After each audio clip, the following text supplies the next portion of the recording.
मन हमारा बहुत ही चंचल होता है और इस चंचल मन में विभिन्न तरह की इच्छाएं जागृत होती ही रहती हैं।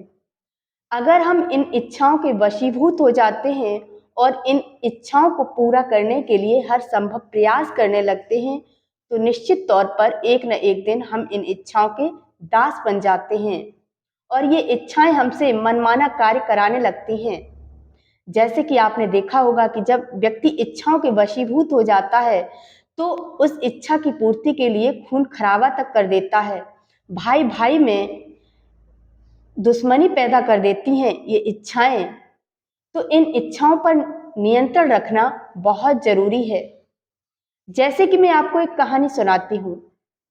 एक बार एक संत जी एक गांव से, गांव के बाहर ही उनकी जो कुटिया थी, उस कुटिया की तरफ जा रहे थे और कुटिया जंगल में थी और गांव और कुटिया के बीच में एक बाजार पड़ता था। संत जी उस बाजार से होकर गुजरे तो उन्होंने देखा कि एक बाजार में दुकान है जिसमें कई सारी टोकरियां रखी हुई हैं और उन टोकरियों में खजूर रखे हुए हैं। जब संत जी की नजर उन खजूर पर पड़ी तो उनके मन में एक इच्छा जागृत हुई, लालसा हुई उस खजूर को खाने की। अब उस वक्त उनके पास पैसे नहीं थे, इसलिए वो चुपचाप अपनी कुटिया की तरफ चले गए।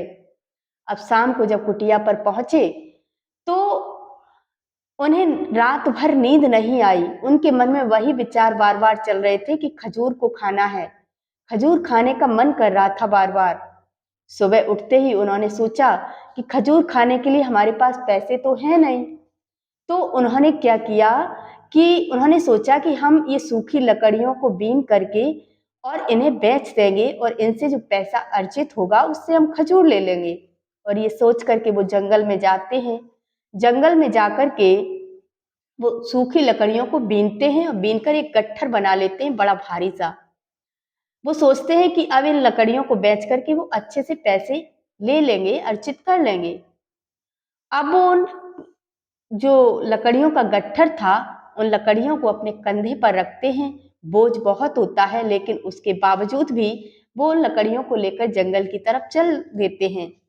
अब बीच बीच में थक हार भी जाते हैं, बैठ जाते हैं, रेस्ट करते हैं, थोड़ा आराम कर लेते हैं, उसके बाद फिर चल देते हैं। और यहाँ ऐसे करते करते वो बाजार तक पहुंच जाते हैं और वो उन लकड़ियों को बेच देते हैं। अब लकड़ियां बेचने के बाद उन्होंने अच्छे से पैसा अर्जित कर लिया था। अब जब उन्होंने अच्छे से पैसा कमा लिया तो सोचा अब इससे खजूर खाएंगे। और ये सोच करके वो जाते हैं सीधा बाजार में और वहां से खजूर खरीदते हैं। खजूर खरीद करके जैसे ही वो सामने रखते हैं खाने को, तो उनके मन में फिर से एक विचार आता है कि ये तो हमारी इच्छाएं हैं, आज खजूर खाने की हुई। अगर मैंने आज ये इच्छा पूरी कर दी तो कल और सारी इच्छाएं हमारी जागृत हो जाएंगी। और ये निश्चित है कि जब आप एक इच्छा पूरी कर देते हैं तो अन्य इच्छाएं जन्म ले ही लेती हैं।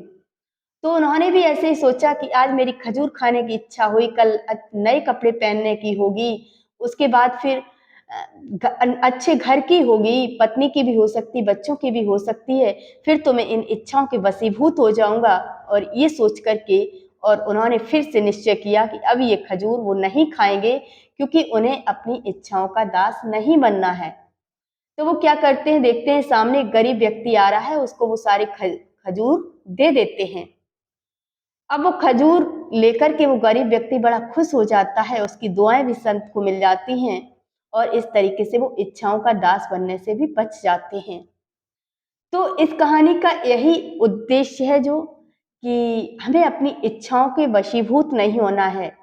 कभी कभी व्यक्ति के मन में अनियंत्रित इच्छाएं होती हैं, फिर गलत पाने की भी होती हैं, गलत कर्म करने की भी होती हैं।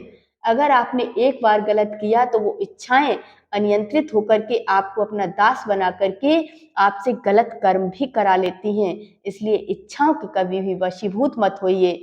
जो नहीं है उसको पाने की इच्छा भी मत कीजिए। अगर आपने गलत तरीके से उस चीज को पाने की इच्छा की तो वो इच्छा आपको गलत रास्ते पर भी ले जा सकती है।